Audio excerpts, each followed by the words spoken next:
बिस्मिल्लाहिर्रहमानिर्रहीम। अस्सलाम वालेकुम नाज़रीन, आप यूट्यूब चैनल देख रहे हैं। मैं इमरान खान हूँ।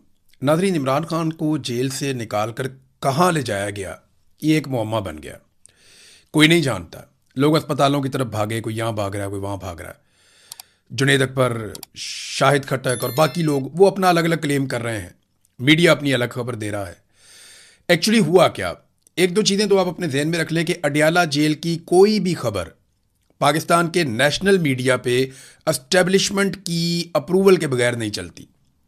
ना तो ये खबर रिपोर्टर फाइल कर सकता है, ना न्यूज़ रूम इसको एंटरटेन कर सकता है, और ना इसे खबरनामे में शामिल किया जा सकता है जब तक कि इसकी अप्रूवल नहीं आएगी। ये बात आप क्लियर कर लें कि इमरान खान का नाम जैसे नहीं चलता, वैसे ही ये क्लैरिटी आपको होनी चाहिए कि अडियाला जेल से निकलने वाली हर खबर एस्टेब्लिशमेंट की अप्रूवल के बगैर मीडिया की जीनत नहीं बन सकती। अगर मीडिया पे ये खबर चली और दो चार चैनल ने चलाई है तो इसके पीछे एस्टेब्लिशमेंट की इतनी अप्रूवल ज़रूर थी कि इमरान खान साहब को अस्पताल ले जाया जा रहा है। अस्पताल नहीं लेकर आए इमरान खान साहब को, तो लेकर फिर कहाँ गए? यानी उनकी मर्जी के बगैर तो चल नहीं सकती। अब जो जर्नलिस्ट हैं वो अभी भी बज़िद हैं। मेरी दो लोगों से बात हुई, उन्होंने कहा जी कि हम आपको पक्की खबर दे रहे हैं। अच्छा, ये मेरी अपनी ज़ाती खबर नहीं है। मुझे क्लेम करके दो सहाफ़ियों ने कहा हम आपको पक्की खबर दे रहे हैं कि 10:50 के बाद इमरान खान साहब को अडियाला जेल से बाहर निकाला गया था। तो मैंने उनसे कहा किसी ने इमरान खान को देखा? उन्होंने कहा जी इमरान खान साहब का स्क्वाड अडियाला जेल से बाहर निकला था और फिर यह खबर चली थी। तो वो स्क्वाड इमरान खान के बगैर तो निकलता नहीं। स्क्वाड का मतलब ये नहीं है कि इमरान खान साहब की अपनी गाड़ियां वहां पे खड़ी हैं। वो एक प्रोटोकॉल्स हैं जो फॉलो किए जाते हैं, क्योंकि इमरान खान साबिक वज़ीर आज़म और पाकिस्तान के सबसे मकबूल आदमी हैं और उनके सिक्योरिटी के बहुत सारे रीजंस हैं। पिछली मरतबा आपको पता है कि कुछ बंदे जो हैं उनके खिलाफ कार्रवाई भी हो गई थी कि आपने सिर्फ ये डिस्क्लोज कर दिया कि इमरान खान साहब अस्पताल से वापस रवाना हो गए। तो नाजरीन, 10:50 के बाद यानी 11 बजे से थोड़ी देर पहले इमरान खान साहब का स्क्वाड निकलता है अडियाला जेल से। खबर भी चलवा दी जाती है। एजेंसियों की मर्जी के बगैर ये खबर चल नहीं सकती, हम सब जानते हैं। और उसके बाद इमरान खान साहब किसी अस्पताल में नहीं पहुंचते। अब कहानी क्या है ये हम नहीं जानते इस वक्त, लेकिन एक और चीज़ है वो हम जानते हैं कि पाकिस्तान तहरीक इंसाफ हो या तहरीक तहफ़्फ़ुज़ आईन पाकिस्तान हो, वो अब मुज़ाहमत पे यकीन नहीं रखते। वो किसी किस्म की मुज़ाहमत के लिए ना खुद तैयार हो रहे हैं, ना लोगों को तैयार कर रहे हैं। हाँ, वो पब्लिक के अंदर जाना चाहते हैं, पब्लिक के अंदर पॉपुलर रहना चाहते हैं, वो रूटीन की सियासत करना चाहते हैं, लेकिन उनके पास कोई इनकलाबी एजेंडा नहीं है कि जनाब पाकिस्तान में बड़ी ज़्यादती होगी, हम ज़्यादती के खिलाफ, जुल्म के खिलाफ खड़े रहेंगे। तब तक खड़े रहेंगे जब तक कि ये जुल्म ख़त्म नहीं हो जाता। तो आज सुहेल अफरीदी हों या इमरान खान साहब की पार्टी के बाकी लोग हों या तहरीक तहफ़्फ़ुज़ आईन पाकिस्तान की क़यादत हो, मुझे ऐसा दिखाई देता है या मुझे ये समझ आ रही है कि वो मुफाहमत की तरफ जा रहे हैं और जो बैक डोर चैनल राब्ते उनके चल रहे हैं उन पे उनको भरोसा है। अब ये तो मुमकिन नहीं है कि सुहेल अफरीदी की आसिम मुनीर के नुमाइंदे हैं मोहसिन नकवी, उनसे मुलाकात हो और उस मुलाकात में इमरान खान डिस्कस ना हो। ये तो मुमकिन ही नहीं है। इनको तो रात को सोते में भी इमरान खान नजर आता है, दोनों साइडों को। जो सुहेल अफरीदी साइड है वो इमरान खान साहब की पार्टी से है, लाजमी बात है। और वो मुझे पता है कि चाहे अलीमीन गंडापुर हो चाहे सुहेल अफरीदी हो, दोनों की पूरी कोशिश होगी कि इमरान खान को किसी ना किसी तरह बाहर निकाला जाए, लेकिन तरीकाकार अपना अपना है। अब इसी तरह जो एस्टेब्लिशमेंट है उनकी भी नींदें हराम की हुई हैं इमरान खान ने। तो हमें कुछ चीज़ें देखनी पड़ेंगी कि पीटीआई बैकडोर चैनल्स पे ऐसा लगता है कि मुतमईन दिखाई दे रही है, लेकिन इमरान खान को कौन बनाएगा? क्या इमरान खान को किसी डील पे आमादा किया जा सकता है कि बाहर आके माफ़ी मांग लो? तो माफ़ी तो इमरान खान नहीं मांगता। अगर माफ़ी मांगनी होती तो वो 3 साल से जेल में ना बैठा होता। दूसरा, क्या इमरान खान साहब को इस बात पे मनाया जा सकता है कि आप तमाम चीज़ें छोड़ दें और हुकूमत को तस्लीम कर लें और इस हुकूमत के साथ सब्र शुक्र करके आप टाइम गुजारें? तो इस बात पे भी इमरान खान साहब को नहीं मनाया जा सकता। तो क्या इमरान खान को इस बात पे मनाया जा सकता है कि एक सर्टेन टाइम पीरियड के लिए इमरान खान साहब खामोश हो जाए? तो ऐसा दिखाई नहीं देता कि इमरान खान साहब को इस बात पे भी मनाया जा सकता हो। तो मनाया किस बात पे जा सकता है? इमरान खान साहब को उसी बात पे मनाया जा सकता है जिसमें पाकिस्तान का फायदा हो और जिसमें यह निज़ाम तब्दील हो जाए, वरना आप मना नहीं सकते। ये निज़ाम तब्दील होने की खबरें अब सुहेल वड़ाइच वगैरह भी दे रहे हैं और हुकूमत मुकम्मल तौर पे नाकाम हो चुकी है। ये बजट जो अब बन रहा है ना, सारे सर पकड़ के बैठे हैं कि इन्होंने क्या किया। पाकिस्तान हर शोबे में नीचे गया। हमारी सरमायाकारी लगातार कम हो रही है, पाकिस्तान से ब्रेन ड्रेन हो रहा है, कीमती लोग अपना सरमाया लेकर पाकिस्तान से बाहर जा रहे हैं। इकॉनमी बुरी तरह शेक हो चुकी है, गुर्बत में इजाफा हो रहा है, बेरोजगारी में इजाफा हो रहा है, तमाम इशारे जो हैं वो गलत रिपोर्टें दे रहे हैं। कोई चीज पाकिस्तान की दुरुस्त सिमत में नहीं चल रही, दहशतगर्दी इतनी ज्यादा बढ़ती चली जा रही है और कौम में मायूसी है। सबसे बड़ी बात है कौम में मुकम्मल तौर पे मायूसी है। कोई यहां पैसा लगाने के लिए तैयार नहीं है, कोई यहां काम करने के लिए तैयार नहीं है। तो ऐसे में कौम को खड़ा कौन करेगा और किस तरह कौम दोबारा खड़ी हो सकती? कोई उम्मीद आए ना कौम को। तो इन्होंने बड़ी झूठी उम्मीदें दिलाने की कोशिश की कौम को कि शहबाज शरीफ है, ये महातीर मोहम्मद बन जाएगा। कौम मायूस हो गई। उन्होंने कहा नहीं, ये नहीं बन सकता, ये आसिम मुनीर है, ये तुम्हारे लिए ये करेगा वो करेगा, तब्दीली लेकर आएगा। कौम ने कहा सरकारी मुलाजिम है, इसका क्या काम है? इससे पहले भी बड़े आए, बड़े गए, कोई काम नहीं हुआ। और आसिम मुनीर साहब से कौम बहुत मायूस हुई। तो ये पूरा का पूरा सिस्टम जो है वो एक मायूसी की दास्तान है। इन्होंने बहुत तबाही फेरी है इकॉनमी की, दहशतगर्दी के मामलात में, इंसानी हुकूक की, हर चीज में पाकिस्तान में अबतरी हुई है। तो इमरान खान से अब बात तो करनी पड़ेगी और ये बार बार कोशिश करते रहे। मुझे ऐसा लगता है कि अब दोबारा कोशिश कर रहे हैं। सोहेल वड़ाइच का कॉलम शायद इसी सिलसिले की एक कड़ी है। फिर अली अमीन गंडापुर की जो फ्रस्ट्रेशन है या वो जिस तरह से अब सामने निकल कर आ रहे हैं या उनका गुस्सा बढ़ता जा रहा है या उन्होंने अपने साथियों को एक एक करके सामने लाना शुरू कर दिया है, ये क्यों हो रहा है? देखिए, अगर इसी तरह मफामत होनी थी और बातचीत होनी थी तो वो अली अमीन गंडापुर के दौर में भी हो सकती थी। अब ये तकलीफ तो अली अमीन गंडापुर को रहेगी क्योंकि मुझे उन्होंने ये कहा था कि मैं इमरान खान को अपनी गाड़ी में बिठाकर जेल से बाहर लेकर आऊंगा। उनकी ख्वाहिश थी कि अली अमीन गंडापुर जाए और इमरान खान को अपनी गाड़ी में बिठाकर जेल से बाहर लेकर आए। अब अगर सुहेल अफरीदी के टाइम पे ये मुज़ाकरात हो रहे हैं या कोई बैकडोर चैनल राब्ते चल रहे हैं तो फ्रस्ट्रेशन अली अमीन गंडापुर की बढ़ जाना एक फितरी अमल है। ये मेरा एनालिसिस है इस सारी सिचुएशन के ऊपर। हम इस पर मजीद बात करेंगे। लेकिन खान साहब को जेल से निकाला गया, इस बात के ऊपर चंद सहाफी जो बड़े मोतबर हैं वो बड़े बड़े शोर शॉट हैं, वो कहते हैं ये बिल्कुल निकाला है। खान साहब जेल से बाहर गए, अस्पताल नहीं पहुंचे, कहां लेकर गए कोई पता नहीं है। बहरहाल बुशरा बीबी की फैमिली की भी मुलाकातें नहीं हुई। और वो मैं आपको एक और बात भी बता देता हूं। जेल में जब मुलाकात करवाई जाती है तो बाकायदा हलफ लिया जाता है। बुशरा बीबी से भी हलफ लिया जाता है, ये मुझे एक सोर्स ने बताया। और फैमिली से भी हलफ लिया जाता है कि आप बाहर आकर कोई बात नहीं करेंगे। और बुशरा बीबी से हलफ लिया जाता है कि आप इमरान खान के बारे में इनसे कोई बात नहीं करेंगी। ये अभी लास्ट जो एपिसोड हुए एक दो, उनके अंदर ये हुआ। बहरहाल ये तो एस्टेब्लिशमेंट का अपना तरीक़ाकार है, वो बेचारे फंसे हुए बहुत बुरी तरह। पाकिस्तान तहरीक इंसाफ के लोग सुहेल अफरीदी धरना देने के लिए पहुंचे, वो जा रहे हैं जी असम्बली के बाहर कि जी बजट ठीक नहीं है तो हम धरना देने आ रहे हैं। भैया आपने बजट पढ़ा है? आपको पता है उसमें क्या लिखा है? आपको क्या मिलने जा रहा है, आपको क्या नहीं मिलने जा रहा? आप मुंह उठा के चल पड़े जनाब हमने जाके धरना देना है। आपकी पार्टी कहती है कि हमारे साथ एतमाद में भी नहीं लिया। और जब आप 200-250-500 बंदा लेकर आप जाएंगे तो इस्लामाबाद में आपको 10-15 पुलिस वाले रोक लेंगे। और यही हुआ। 26 नंबर चुंगी पे उन्होंने रोक लिया। वो फेस सेविंग थोड़ी बहुत देंगे और वापस छोड़ देंगे। ये क्या हो रहा है भाई? ये पाकिस्तान तहरीक इंसाफ अवाम की सबसे बड़ी पार्टी है। आपने आना, आप 2-2.5-3 लाख बंदा लेकर आए। 10,000, 5,000, 25,000 बंदे लाकर तो आपने देख लिया। सुहेल अफरीदी को इमरान खान ने इसलिए बनाया था वजीर आला कि ये 2-4-5 लाख बंदा इकट्ठा कर लेगा और ये नौजवानों का एक लीडर बन जाएगा और बड़े पैमाने पे नौजवान इकट्ठे होंगे, ये नौजवान आएंगे और सूरत बदल जाएगी, जैसे कश्मीर के अंदर इस वक्त दबाव बन रहा है। लेकिन ऐसा किया नहीं गया। नाज़रीन, थोड़ा कश्मीर के हवाले से भी बड़ी कंफ्यूजन फैलाई गई, मैं आपको बता देता हूं। झूठी खबरें चलवाई गई आधी रात को, कुछ बरतानिया से चली, कुछ अमेरिका से चली और बहुत सारी पाकिस्तान से चली। मैं आपको यह कंफर्म कर देता हूं कि अमली तौर पे जो प्रेस क्लब है, चाहे वो रावला कोट का है चाहे वो मुजफ्फराबाद का है, वो अमली तौर पे नाकारा हो गए, यानी वो काम नहीं कर पा रहे। वहां पे कुछ दोस्तों ने, बहुत करीबी दोस्त हैं, उन्होंने ये बताया, उन्होंने कहा जी कि हमें तो बाकायदा प्रेस क्लब के अंदर अब थ्रेट्स हैं, हम वहां नहीं जा रहे और हम रिपोर्टिंग नहीं कर सकते, हम किसी को सवाल नहीं पूछ सकते, ये खबरें खुद ही जारी करवाई जा रहे हैं और अपने बंदों से जारी करवा रहे हैं। ज्यादातर खबरें इस्लामाबाद से चलवाई जा रही हैं या जो पाकिस्तान के बाहर लोग बैठे हैं वहां से चलवाई जा रही हैं।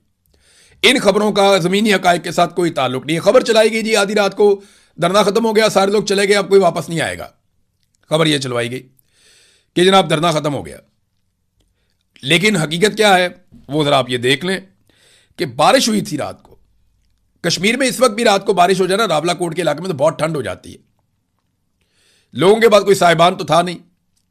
तो यहां से जो लोग मूव हुए हैं, यहां पे एक बस टर्मिनल है बहुत बड़ा, चंद हजार लोग वहां पे मूव हो गए। कुछ लोग घरों के अंदर चले गए, लोगों के लोग जो मकामी हैं वो उनको अपने साथ ले गए। और 500 से 600 गाड़ियों की एक पार्किंग भी है वहां पे करीब में, ये बहुत बड़ी पार्किंग है। तो इसमें बेशुमार जगह है। तो वहां पे लोगों ने, हजारों लोगों ने वहां पे रात गुजारी। लोग वहां पे चले गए और एक ऐलान ये भी हुआ कि सिक्योरिटी की वजूहात हैं, क्रैकडाउन का भी खतरा है। तो लोग वहां चले गए और सुबह वापस आ गए। लेकिन जब सुबह वापस आए तो यहां एस्टेब्लिशमेंट के लिए पहले से बड़ा एक और सरप्राइज मौजूद था। जब ये लोग सुबह वापस आए तो इनके साथ खवातीन भी थी। अब आगे वाली सफ़ों में हमारी बहनें कश्मीरी बैठी हैं, खवातीन बैठी हैं। पीछे वाली सफ़ों में जो है वो कश्मीरी नौजवान और जो कश्मीरी शहरी हैं वो बैठे हैं। और अब खवातीन भी स्टेज से तकरीर कर रही हैं। एस्टेब्लिशमेंट के लिए नई मुसीबत बन गई। कश्मीर में खवातीन का एहतराम और उनकी रवायात बिल्कुल मुख्तलिफ हैं। वहां पे खवातीन नॉर्मली जलसों में, जुलूसों में इस तरह शिरकत नहीं करती, लेकिन इस वक्त वो भी इसके अंदर शामिल हो गई हैं क्योंकि खून बहाया जा रहा है। और खवातीन की शमूलियत के बाद जो एस्टेब्लिशमेंट है उसके पास ये चांस खत्म होता जा रहा है कि वो अब गोली चलाएं, क्योंकि खवातीन पे गोली चलाना कश्मीर के अंदर ये फिर मामला बहुत दूर तक चला जाएगा, बड़ी मुसीबत बन जाएगी। लिहाजा खवातीन भी आ गई हैं। एस्टेब्लिशमेंट के लिए मुश्किलात मजीद बढ़ गई हैं। मैंने एक दो खवातीन की तकारीर भी सुनी और वही पिंडाल जिसके बारे में कहा जा रहा था कि ये हो गया वो हो गया, ये सेंट्रल ग्राउंड है वहां का, रावला कोट का, कि जनाब अब वहां कोई बंदा नहीं है, तो वो पूरा का पूरा फिर भरा हुआ है। बड़ी पैमाने पर लोग वहां पर आकर बैठ गए हैं और अब एक नई हिकमत अमली है कि लोग वापस जाते हैं और फिर आ जाते हैं। यानी ये बात समझ आ गई है कि ये आसाब की लड़ाई है। कश्मीरियों को एक बात समझ आ गई कि ये आसाब की लड़ाई है, इसे ड्यूटी समझ के करना पड़ेगा। अपने काम पे जाओ वापस आओ, अपने काम पे जाओ वापस आओ, और बारी बारी यहां पे ड्यूटी दो। तो अब आप ये देखेंगे कि लोग डिस्पर्स हो जाया करेंगे, मुंतशिर हो जाया करेंगे और फिर इकट्ठे हो जाया करेंगे, और ये मुस्तकिल एक जलता हुआ टायर एस्टेब्लिशमेंट के गले पे पड़ जाएगा।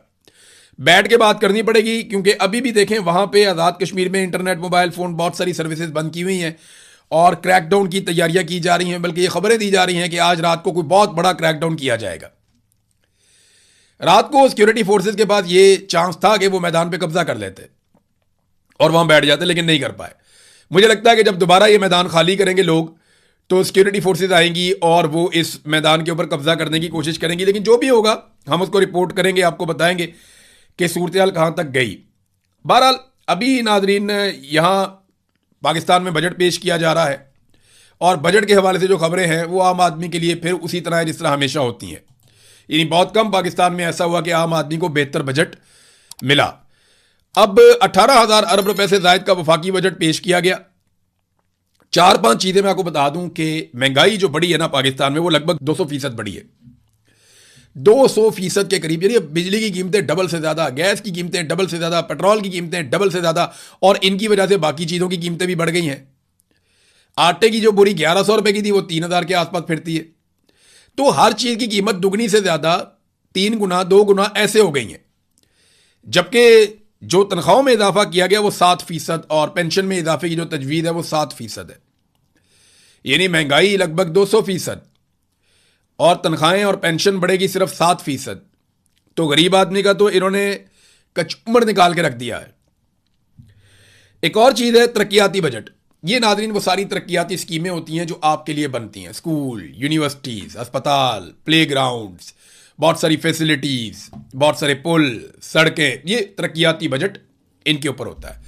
तो तरक्याती बजट आधे से भी कम कर दिया ये पाकिस्तान की मौजूदा सरकार ने, क्योंकि ये तो तरक्की करने आए थे ना। ये किन बुनियादों पर आए थे कि जी इमरान खान तरक्की नहीं कर रहा, नंबर 1। नंबर 2, इमरान खान के दौर में महंगाई बहुत ज़्यादा है। तो अब इन्होंने ये हालात कर दिए हैं कि तरक्याती बजट को कम करते करते करते जितना बच गया था उसको भी आधा करने जा रहे हैं, आधे से भी कम।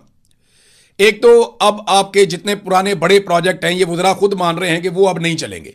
आपके बड़े बड़े प्रोजेक्ट पाकिस्तान में जो बन रहे थे तरक्की के लिए, वो अब नहीं चलेंगे। नंबर 2, कोई नया प्रोजेक्ट अब ये शुरू नहीं कर पाएगी हुकूमत। यानी किसी नए प्रोजेक्ट पे अमल दरामद नहीं कर पाएंगे। जो चीजें हैं उनको बेच के ये गुजारा करेंगे कर्जे ले लेकर, और ये कुछ नहीं कर पाएंगे। तो तरक्याती बजट खत्म होने का मतलब यह है कि पाकिस्तान में तरक्याती मंसूबे खत्म। अब आप तरक्की नहीं कर सकेंगे। एक तरफ सुहेल अफरीदी जो है वो सरप्लस बजट देके वफाक की मदद करते हैं, अरबों रुपया खैबर पख्तूनख्वा की अवाम का अरबों रुपया उनको कुर्बान कर देते हैं, उनके ऊपर, एस्टेब्लिशमेंट के ऊपर और वफाकी हुकूमत के ऊपर, और साथ में एहतजाज करने भी जा रहे हैं। कुछ समझ आ रही है बात की? एक तरफ उनके हाथ मजबूत कर रहे हैं, उनको मजबूत कर रहे हैं, उन्हें फायदा दे रहे हैं, अपने अवाम का हक छीन कर उनको दे रहे हैं, और दूसरी तरफ उन्हीं के खिलाफ एहतजाज करने जा रहे हैं। को बात समझ नहीं आ रही। 2 दिन पहले आप उनके साथ वहां मुज़ाकरात में बैठे थे, मीटिंग में बैठे थे, अपनी चीजें उनके सामने रख देते आप, और अगर एहतजाज करना था तो वहां एहतजाज करते, बाहर निकल आते, कहते जी मैं एहतजाज करता हूं, मैं इस आदमी के साथ तस्वीर भी नहीं बनवाता। वहां जनाब सारी बातें तय करके उसके साथ फोटो बना के बाहर निकल आए। अब जनाब वहां से बंदे लेकर आ रहे, मैं एहतजाज करने जा रहा हूं। लोग रोटी को चोची कहते हैं, बेवकूफ है लोग। लोगों को सारा कुछ नजर आ रहा है, लोग बेवकूफ नहीं है। दिफाई बजट में नाज़रीन इजाफा किया गया, ये जरूर डिस्कस होना चाहिए।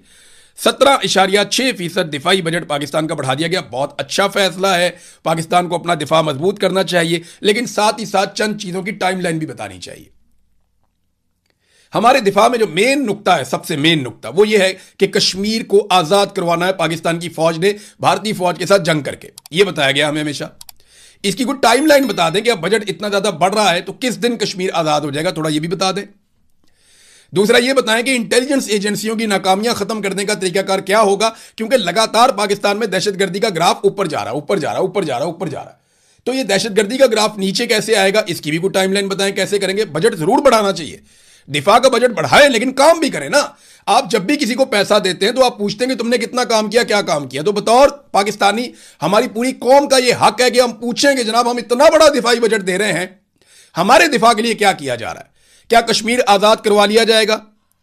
भारत ने पाकिस्तान के पानियों के ऊपर जो कब्जा कर लिया है, जो लगातार वो रस्ते बनाता जा रहा है, डैम बनाता जा रहा है, क्या उन्हें गिरा दिया जाएगा डैम्स को? पाकिस्तान का पानी आजाद करवा लिया जाएगा? यह सवाल भी पूछना चाहिए। तो बजट जरूर देना चाहिए। दिफाई बजट में इजाफा बिल्कुल जरूरत हो सकती है, आपको दिफाई बजट में इजाफा करना चाहिए।